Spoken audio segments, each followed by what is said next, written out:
Hello, everyone. I hope that you're all doing well today. I have a slight flu, so my voice will be worse than it normally is.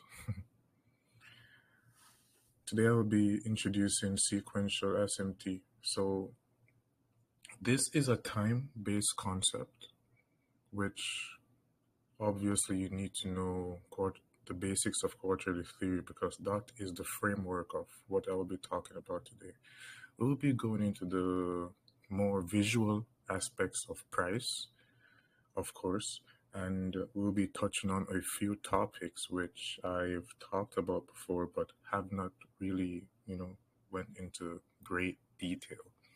So I believe that this will enhance your perception when it comes to, you know, anticipating price swings and market reversals. So you need to understand that not all of these concepts that you are learning can be used in every single price swing, right? There has to be certain conditions that need to be met for these things to work.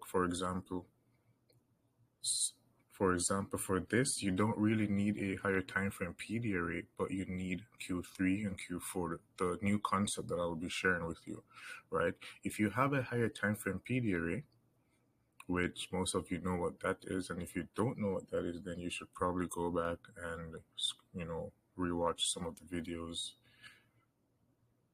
that I did. So I'll be asking you guys right now, just take a few seconds and look at price right now, right? So this is Q4. Well, this is Q4 of the daily cycle today, and this is Q3, right? So you're learning sequential SMT divergence. So right here, this is Q4, this is Q3. So sequential SMT divergence occurs between different quarters, right? Mostly Q2, Q3, and Q4. So with this specific one that I am talking about,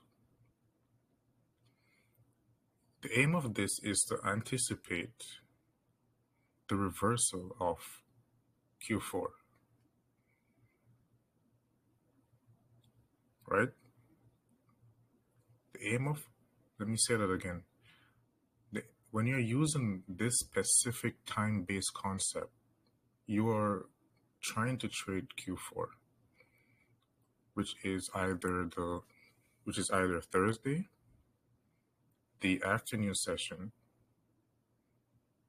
or the last quarter of the year, for example, right? You know all of that.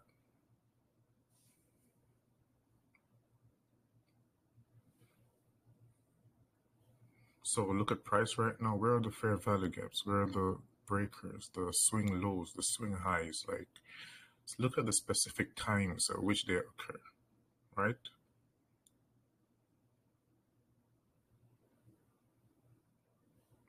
And now I'll take the lipstick off. So this is SMT divergence. Like with our quarterly theory, you know this high right here is higher than this lower high, right? So when Nasdaq made this high right here,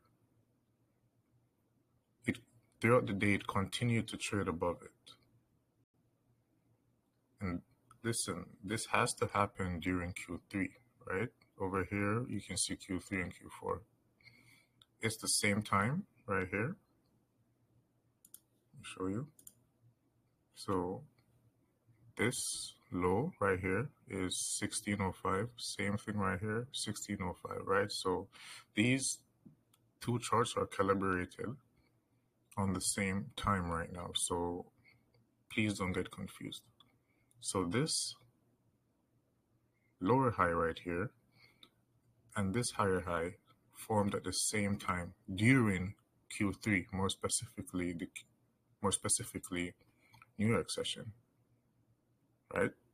So this lower high and this higher high, they both formed during New York. This is actually fire. I don't think I would share this so early. And this lower high right here, which failed to go above the high which formed in New York, was formed in the afternoon session. This higher high, which took out this high, was formed in Q4 as well. Maybe I have to turn this on so you guys can completely see it better, right? So this is Q4. This is Q4. The blue annotates Q4, right? The afternoon session. This is Q3. So you want SMT to be occurring between these two times, right?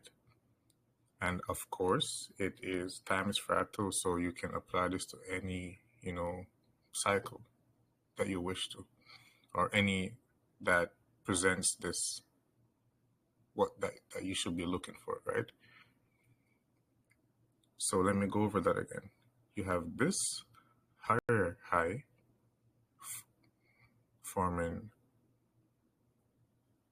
here, Q3. Price breaks down during Q3, trades up during Q4, fails to break this high. While over here, you have price trading way above this same high, which formed at the same time as this. So you have to have two closely correlated assets, right? So for example, this could be NQ, this could be ES, this could be ES, this could be Dow Jones, this could be Dow Jones, and this could even be the US dollar, right? This could be the US dollar, and this could be EU, this could be GU, and this could be EU, if you understand. So the low that formed after this high,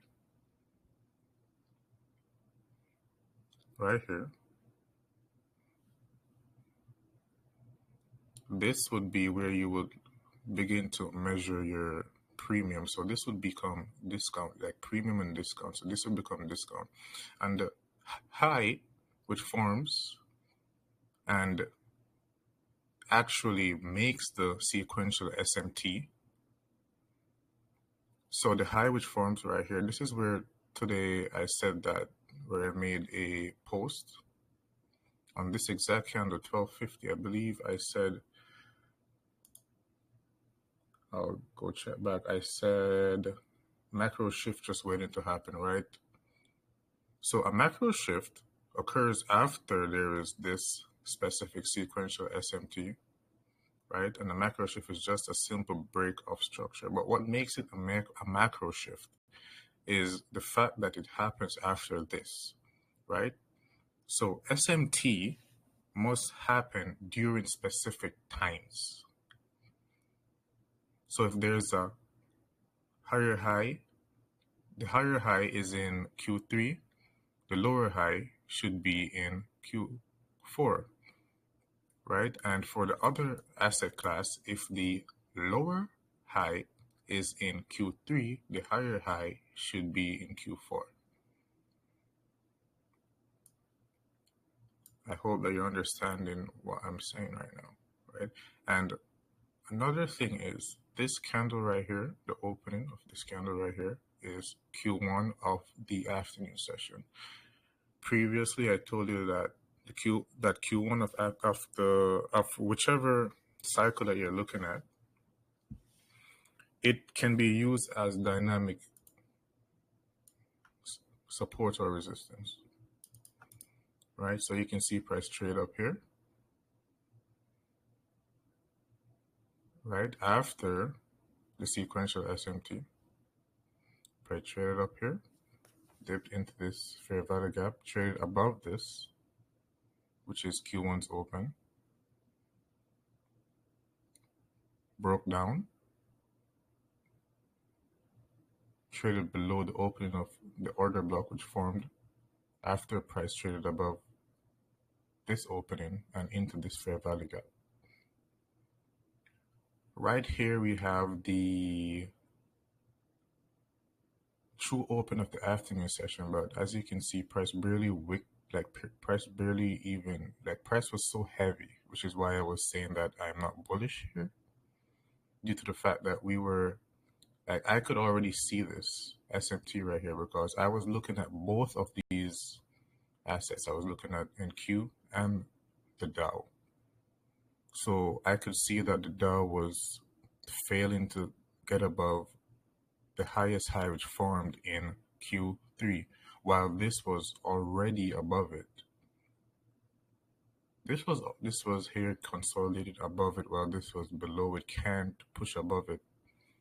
And that is a cracking correlation, right? That is the market tipping its hand to you that it wants to fall.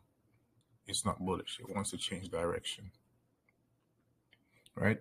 And before I even told you that the higher the low of the week, the higher probability days which that could be forming on would be either Wednesday or Thursday, right? And as we can see, price formed a beautiful high right here. We got a almost perfect setup, right? I tried not to give like a signal this morning or something, but you know, I ended up still calling price. But I actually wanted you guys to do this yourself, which is why I told you to focus on Wednesday and Thursday, right? Okay, so anyways, so this high right here, which was the last high that formed in Q3, we can see that we had 3 drive pattern above this high, right? 1, 2, 3. Price went above that. I made a post here. Price shifted market structure. This is a micro shift right here, right? Price traded back up while we're in premium, right? So this, the low which formed after this lower high right here in regards to the SMT divergence, this would be the liquidity pool that we'll be aiming for, right? Which I even showed you guys my execution this morning, and a lot of you guys shorted above here. Anyways, so from this low to this high, this is premium. When price is above the 50%, most of you guys know this is where you want to look for sells, right? And you try to short up here after price shifted market structure or committed a macro shift. Trade back up into this fair value gap, forms an order block, price trades above Q1's open right here, uses it as like resistance, right? As how you would use a fair value gap. A breaker, price moves within this. Then a order block forms within the breaker, right? And the opening is where below the open of Q1. We traded below it, remember? And right here, it barely did it, but it went above the true open of the afternoon session, and we just started to break down. This is something that I think is actually crazy, right? So there will be days where there will be some times when you will see SMT between Wednesday and Thursday, right? So you'll see NASDAQ make the low of the week on Wednesday, and then you'll see, for example, the S&P 500 or Dow Jones make the low of the week on Thursday. You can literally just expect a reversal or a continuation of the trend which which is in place on Thursday to continue on Friday, which is something we will eventually touch upon in more detail, right? So this lecture is to introduce this concept to you, which is very powerful. You can see today I called price beforehand, executed, all of that. People got a good bias from this as well. Even, while other people were, okay, I don't want to talk about other people, but, some people could not find their way in the market, right? And we were able to do so. We talked about how Monday would be low probability, how Tuesday would be low probability, and how the days to trade would be Wednesday and Thursday. And so far, so good, right? Tomorrow, there will also be a setup, right? I told you guys to focus between 9 and 10:30. I literally told you guys that. And what happened between 9 and 10:30?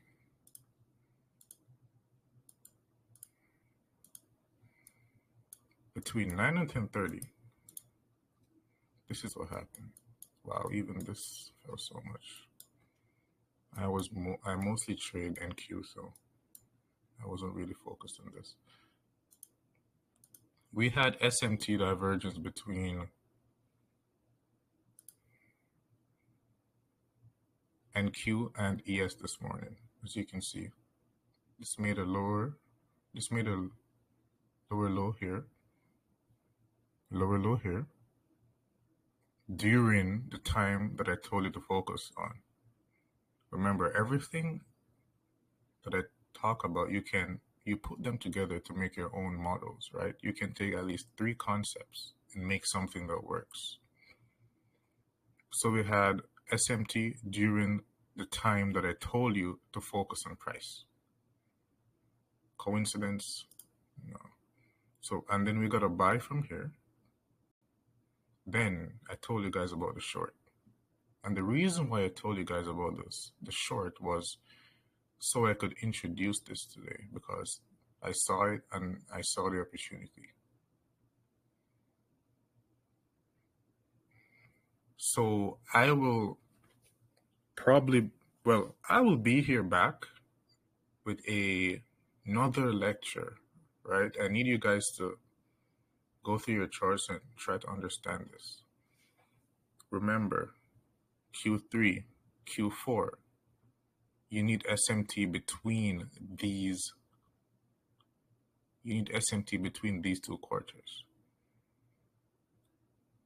And for those that don't understand this yet, I'll try to make it a little bit easier.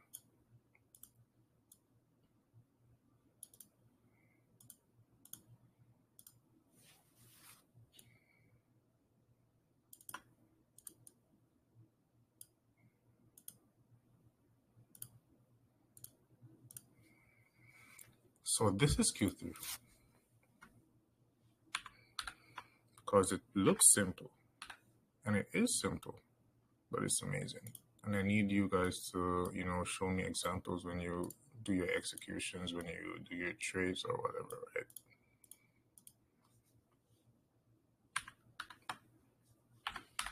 So we have Q3 and we have Q4. What you're looking for is, if you're bearish, and say, for example, this is NQ and this is the Dow. No, say for what you're looking for is SMT. I don't even have to say that. So for example, if you're bearish,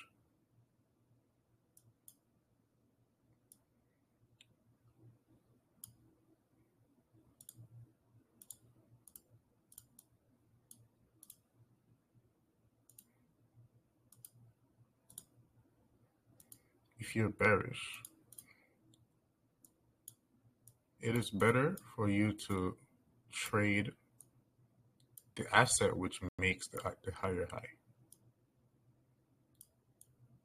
gives you more confidence, and there will usually be a break. Well, there will be a breaker here to boost your confidence, because some people, they need that visual, something to that's actually that's something that they can see. I literally did not want to, talk about this so early, but you got more sauce. So say for example, this is NQ. During Q3, you want to see this happen with the Dow.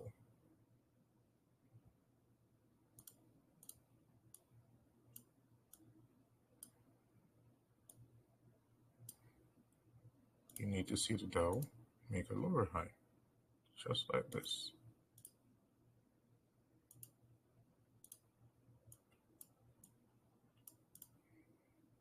So can you guys understand this now? So here we have a liquidity pool being taken out here during Q2, no, during Q3 and Q4. And here we have the other asset class failing to make that high during this time.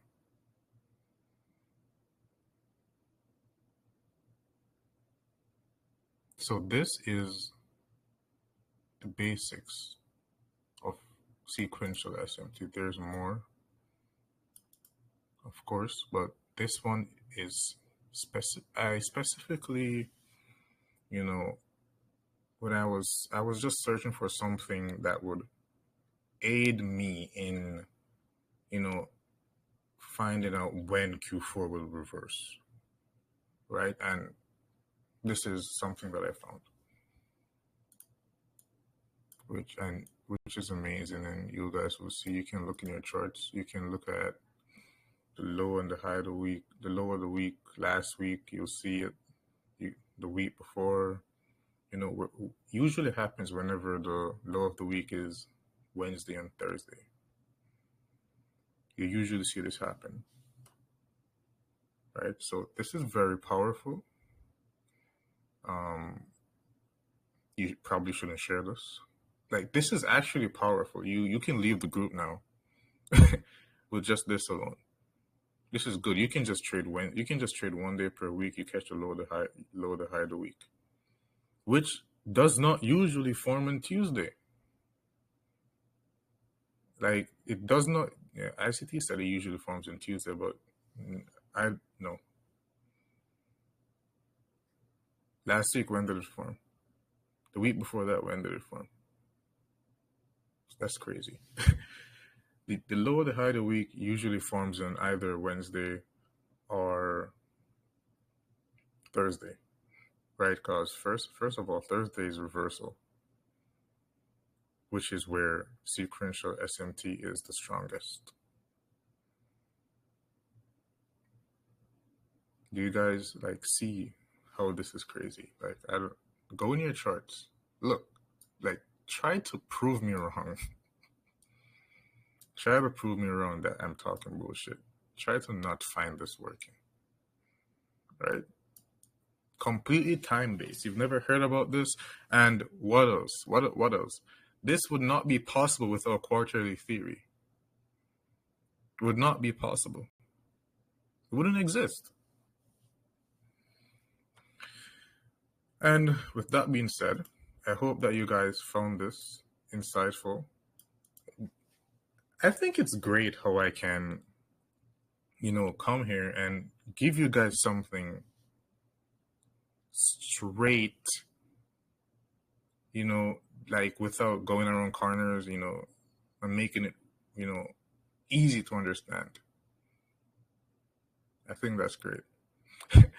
But anyways, yeah, so I'll talk to you guys later this week, either Friday or Saturday, right? It will be recorded. Also, you already know, Sunday and Wednesday, we'll be here dropping gems, of course, as usual. Every week, topics you've never heard about before. new stuff. No rehash, no bullshit, right? And yeah, I'll talk to you guys over the course of this week. Have a wonderful evening.